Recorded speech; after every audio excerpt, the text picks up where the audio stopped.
Hi everyone, this is Todd Hirsch with Go Time Marketing. We're going to start a new series called Go Time Marketing's News You Can Use. And basically what it's going to be is me basically giving a little bit of a color commentary around an article or a series of articles that I read recently on the internet. Hopefully I'll be able to add a little of my own value add and provide some value to you. So we're going to go ahead and get started. If you like this format, if you like this type of content, please let us know. Just give us a like or a forward or a comment in the comment section. We'll appreciate any and all feedback. So anyway, let's go ahead and get started. Today we're going to review an article that appeared in SEOMoz.org in their blog. The blog post is entitled Your Guide to Social Signals for SEO. It is written by Jason Demers, and I think it's an interesting article. The basic summary is he's talking really about the ongoing debate around social signals and how social signals affect search engine rankings. Okay, so what does that mean? Let's break it down a little bit.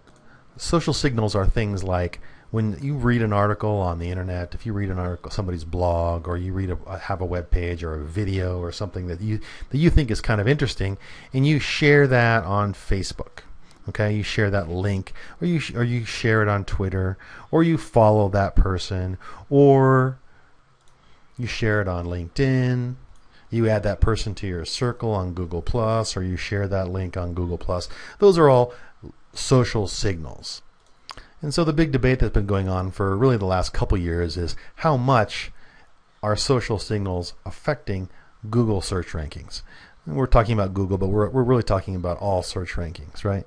So Jason does a nice job at teeing up this topic. He talks about back in December of 2010, Danny Sullivan of Search Engine Land wrote an insightful piece on social signals and how he thought that they do have an influence on search engine rankings.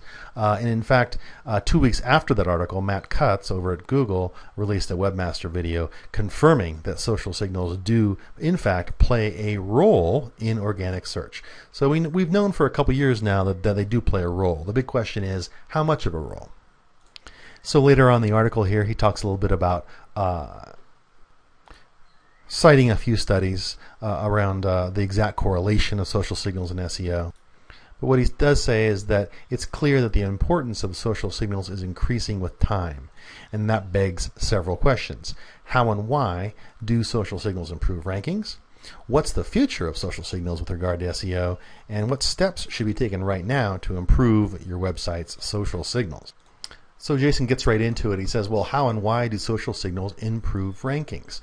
Well, he does say that while any answer to this question is highly debatable, he believes, based on his data that he's the data that he's looked at, that he believes that social signals have both a direct and indirect impact on organic search rankings. So first he goes into direct impacts come from number of people that like your brand on Facebook, so your Facebook page, number of Facebook shares, number of Twitter followers, number of tweets mentioning your brand name or including a link to your site, and also number of people who have you in their circles in Google+.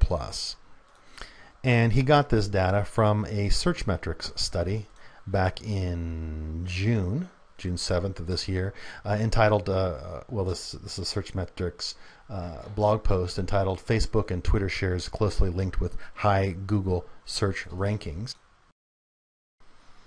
And the study was quite interesting. It had several interesting points, but the main one for our purposes today is this first one. Social media has arrived in search.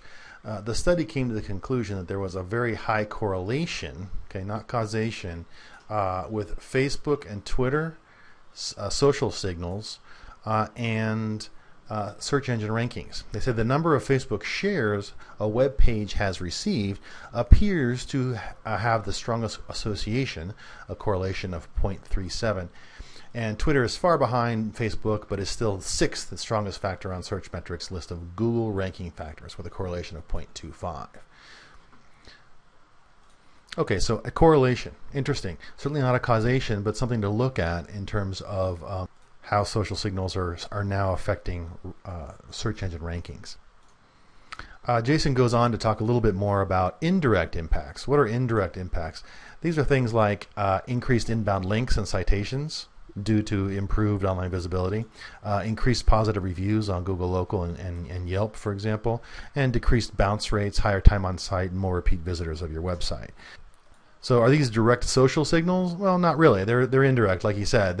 If you do produce good content, right, then it's going to get shared more, and most likely you're going to have more inbound links and citations because of that, right? And the same goes for increased positive reviews on Google Local. More people will get to know you, the more they'll have happier customers. Then those reviews will be reflected. Google will see those reviews happening on Yelp and Google Plus, and therefore rank you higher. And then other things like decreased bounce rate, right? So the percentage of people who come to your site and leave immediately, right? That's what a bounce rate is. That signal is interesting because it indicates that people like what they see. So if you have less people doing that, that'll obviously have an effect potentially on Google search results. Higher time on site, sort of the inverse of bounce rate, and then more repeat visitors to your website. Again, these are all indirect factors, not necessarily social signals per se. So just a word about local search rankings and review and the power of reviews. I thought this was interesting here when he says, according to Sam McRoberts of Voodoo Marketing, the number of reviews and the positivity of those reviews are two of the three biggest factors in local search rankings, right? So that's really kind of interesting. We do a fair amount of local SEO here at Go Time Marketing, and we do help our customers facilitate getting reviews on Google Plus and Yelp. And so that's obviously an interesting factor because it is social in a way. It's certainly using some of the social platforms, and an ongoing better reviews on those platforms helps local search. Google sees those. They see that you have more reviews. They see the positive reviews. So it's thinking, okay, well, these folks are quality. This is a good website. This is a good company. So therefore, I'm going to rank it higher.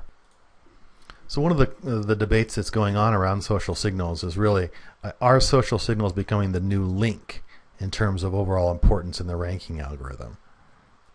Just to step back 2, 3, even 5 years, the conventional wisdom, and still to a certain degree, links were one of the primary ways that Google looked, one of the primary signals that Google looked at when determining the ranking of pages in their algorithm. With the advent of Google Penguin, we're now seeing a decreased emphasis on that particular signal because of all the gaming that went on over the years, and Google Penguin was built to address that. So now people are saying, well, is social signals the new link? And I think the answer to that question, I think what Jason says here correctly, is that he doesn't believe that the value of links are as a ranking signal will ever completely disappear. Still, people linking to your site is a decent indicator of that site's quality, and that will never go away. So, but is it the most important thing? That's hard to say. I mean, Google looks at hundreds and hundreds of different signals for every piece of content. Matt Cutt says they look at 200. My opinion is they look at way more than that, way more than they're actually admitting to in the public. So certainly the future of social signals when it comes to search is bright for a lot of reasons, right? Jason indicates the world's becoming more social, right? Just simply the future. People are using Facebook, Twitter, and Google Plus much more than they were even a couple, 3 years ago. And so for every reason, for this reason alone, it makes sense for Google and the other search engines to really take these signals into account when it comes to ranking web pages. The next one is people are more likely to trust a website recommended personally by their friends. This makes a lot of sense. This is Facebook's argument, by the way, for their advertising. If somebody sees on Facebook that somebody else, one of their friends in their network, recommended a product or a page or something like that, they're more likely to check it out. And I think that has some validity. And Google has certainly jumped on that bandwagon with their Google Plus Search Your World, or whatever they're calling it these days. So this is. And the last one is the websites are with a strong social presence have better conversion rates and brand loyalty. That makes a lot of sense. And is a decent point here in terms of the future, the bright future of social signals with regard to SEO. Jason gets a little bit into authorship here and Google author rank and some of these factors. I think this is a little bit of a digression, but the main thing that he wants to point out is that author and something that they're calling author rank will play a significant role in rankings in years to come. Without getting into a huge amount of detail, what authorship is and what author rank is that Google is now looking at the quality of an individual's content across the web, across different domains, and seeing the social sharing of that individual's content and using that as a ranking signal. So if somebody who maybe writes for 2 or 3 different publications across the internet consistently gets shared and gets a lot of good time on site and a variety of other different factors, that person's content will rank higher, and it won't really matter what website they happen to be on. So that's an interesting development. Stay tuned for more on that. So sort of in conclusion, Jason talks a little bit here about what steps should be taken right now to improve your website social signals. And these are pretty standard, but there are quite a few folks who might not be doing them. So on site, what should you be doing on your website? Well, you should be adding share buttons, right? The like, the recommend buttons, the tweet buttons, the bookmark me buttons, all of those kinds of things. You should give people an opportunity, if they do like your content, to share it with others. Connect buttons, right? Like a Facebook page, follow me on Twitter. So you should give people an easy ability to follow you if they do like your stuff. And if you don't, have a blog, right? Start creating interesting content that's useful to people. So, and then off-site elements, right? I mean, these days it's not necessarily about your website only. You need to have a Facebook page, Twitter page, LinkedIn page, Pinterest account, YouTube account, and the list just seems to keep getting longer and longer. So, but these are all ways for you to promote your good quality content and improve your social signals, and to get those social signals out there onto the Google index and to improve your search engine rankings. So in conclusion, Jason basically says social signals have come a long way in their impact on SEO over the course of the last 2 years. While we still don't know the true impact of social signals, we do know that social signals are increasing in importance with regard to the ranking algorithm. He's referring to Google, and will continue to do so for good reasons. So that is this article, and I hope you guys liked it. Hope my color commentary added a little value, and if you did like it, give me a like and give me some social signals, because that's what I'm looking for. Some of the comments were quite interesting and are worth looking at a few.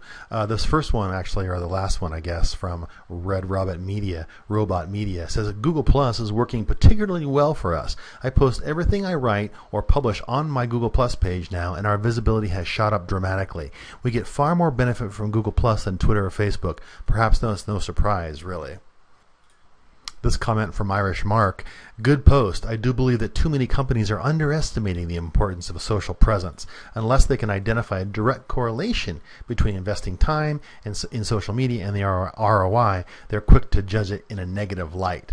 So in other words, I think what he's saying here is that if there is a direct correlation between social media sharing and search engine results, that may bring it home in terms of our ROI for a lot of companies and a lot of CEOs of companies.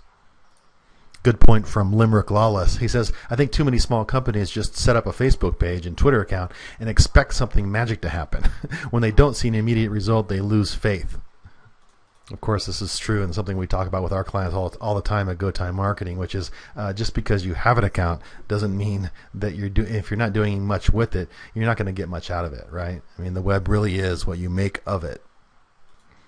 Here's an interesting comment from Ryan Bradley. He says, Facebook metrics may carry a little more weight than Twitter, but don't underestimate that little bird. I've seen a retweet of a blog post from a major player in my client's industry, and we've jumped from number 8 to number 1 for a term almost instantly. He's referring to Google, I assume.